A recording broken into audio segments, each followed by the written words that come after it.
നിലമ്പൂരിൽ ഉപതെരഞ്ഞെടുപ്പ് പോരും മുറുകുമ്പോഴും UDF-ഉമായി ഇടഞ്ഞു നിൽക്കുന്ന നിലപാടാണ് PV അൻവറിന്റേത്.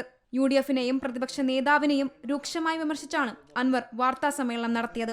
UDF പറഞ്ഞ വാക്കുപാലിച്ചില്ലെന്നും കാലുപിടിക്കുമ്പോൾ മുഖത്ത് ചവിട്ടുകയാണെന്നും ഇനി കാലുപിടിക്കാനില്ലെന്നുമാണ് അൻവർ വ്യക്തമാക്കിയത്. കമ്പ്യൂട്ടറിൽ മാത്രമുള്ള പാർട്ടി വരെ ഘടകകക്ഷികളായ UDF-ൽ തന്റെ പാർട്ടിയെ മാറ്റി നിർത്തുന്നത് ആരുടെ താല്പര്യമെന്നും അൻവർ ചോദിച്ചു. എത്ര പാർട്ടിയുണ്ട് UDF-ൽ ഘടകകക്ഷികളെന്ന് ആലോചിച്ച് നോക്കൂ. ഫോർവേഡ് ബ്ലോക്ക് ഞാൻ പറയണ്ടല്ലോ. ഇപ്പം ഇവിടെ കുന്നമംഗലത്തൊരു എന്താണ് പ്രവാസി കോൺഗ്രസ് ആണ്, ഘടകകക്ഷിയാണ്. നിങ്ങൾക്ക് ആർക്കെങ്കിലും അറിയാം? ആ പാർട്ടി കമ്പ്യൂട്ടറിൽ മാത്രമാണ്, ഇതിൽ സോഫ്റ്റ്വെയറിൽ മനുഷ്യന്മാരില്ല, ഘടകകക്ഷിയാണ്. ഇവിടെ 20 കിലോമീറ്റർ ഉള്ളൂ നിലമ്പൂരിൽ നിന്ന് ഗൂഡല്ലൂർക്ക് തമിഴ്നാട്ടിലേക്ക്. അവിടെ ഈ പറയുന്ന കോൺഗ്രസും CPM-ഉം DMK-യും TMC-യും എല്ലാം ഒന്നാണ്. എന്ത് ന്യായമാണ് ഇതിനൊക്കെ? ഓരോ സംസ്ഥാനത്തും നടക്കുന്ന രാഷ്ട്രീയ അലയൻസുകൾ നമുക്കറിയില്ലേ? അപ്പം എന്താണ് ഞാൻ ചെയ്ത കുറ്റം? ഇനി ഞാൻ എന്ത് ചെയ്യണം? ആരെ കാല് പിടിക്കണം ഈ ഗവൺമെന്റിന് താഴെ ഇറക്കാൻ? കഴിഞ്ഞ 3-4 മാസമായി തന്നെയും തന്റെ പാർട്ടിയെയും വസ്ത്രാക്ഷേപം നടത്തി തെരുവിലേക്ക് വിട്ടിരിക്കുകയാണ്. വസ്ത്രാക്ഷേപം നടത്തിയതിനു ശേഷം മുഖത്ത് ചെളിവാരി എറിയുകയും പിന്നീട് ദയാവധത്തിന് വിടുകയുമാണ് പ്രതിപക്ഷ നേതാവ് ചെയ്തതെന്നും VD സതീശന് വിമർശനം.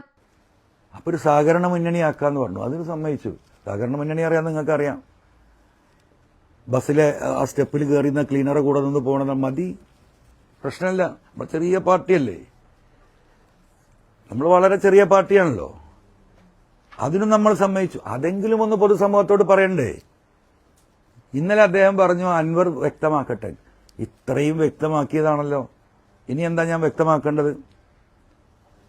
ഈ കഴിഞ്ഞ 3-4 മാസമായി ഒരു മനുഷ്യന്റെയും ഒരു പാർട്ടിയുടെയും എന്നെ വസ്ത്രാക്ഷേപം നടത്തിയിട്ട് എന്താ തെരുവിലേക്ക് വിട്ടിരിക്കുക അല്ലേ? ഇന്നലെ എന്താ ചെയ്തത്?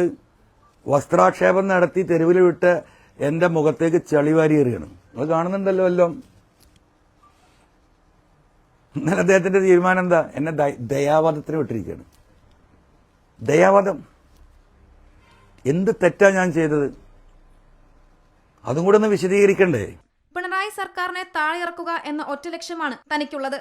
UDF മുന്നണിയിൽ പ്രവേശിക്കാനുള്ള ശ്രമങ്ങൾ ഇനിയും തുടരാൻ തന്നെയാണ് തീരുമാനമെന്ന് വ്യക്തമാക്കിയ അൻവർ KC വേണുഗോപാലിലാണ് ഇനി പ്രതീക്ഷയെന്നും കൂട്ടിച്ചേർത്തു. Zee Malayalam news, Malappuram.